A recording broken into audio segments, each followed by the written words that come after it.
কথা বলছে তার মাঝখানে তোমাকে কথা বলতেই হবে? ভাই একটা কিছু বলছে, তার উপরে তোমার কথা না বললেই নয়। কবে শিখবে? আর এই শিক্ষা দিয়েছি তোমার? রূপা আগে প্রেজেন্টেশন করে। সূর্য বলে মেয়েটা বেশ ইন্টেলিজেন্ট আর খুব স্টাইলিশ। রূপা খুব সুন্দর করে পারফরমেন্স করে। সূর্য বলে সুন্দর হয়েছে, এক্সিলেন্ট বলে হাততালি দেয়। এদিকে কুন্তলা তন্ত্রমন্ত্র করার জন্য বাড়িতে ঢোকে। সূর্য দিদি কুন্তলাকে আটকাতে চেষ্টা করে। কুন্তলা খুব ভয় দেখায়। সোনা আগের থেকে একটু স্বাভাবিক হয়েছে। কুন্তলা বলে সোনা মা, আমাদের রুডি তোমাকে খুব মিস করছে। রুডির আত্মা শান্তি পাচ্ছে না। দীপ বলে এখান থেকে বেরিয়ে যাও। কুন্তলা বলে সোনার সাথে অনেক কথা আছে আমার। কুন্তলা বলে সোনা মা, আমায় কথা দাও তুমি রুডির খুনিকে শান্তি পেতে দেবে না। উর্মি বলে দাদাই আপনার ওষুধ খাওয়ার টাইম হয়ে গেছে।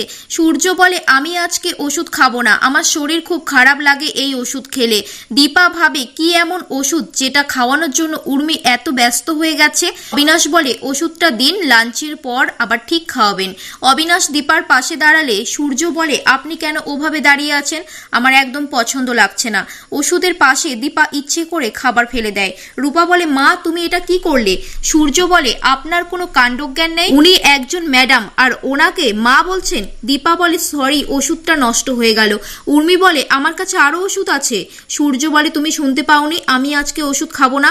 দীপা বাইরে গিয়ে ওষুধটা হাতে নিয়ে বলে আমাকে পরীক্ষা করে জানতে হবে এটা কিসের ওষুধ।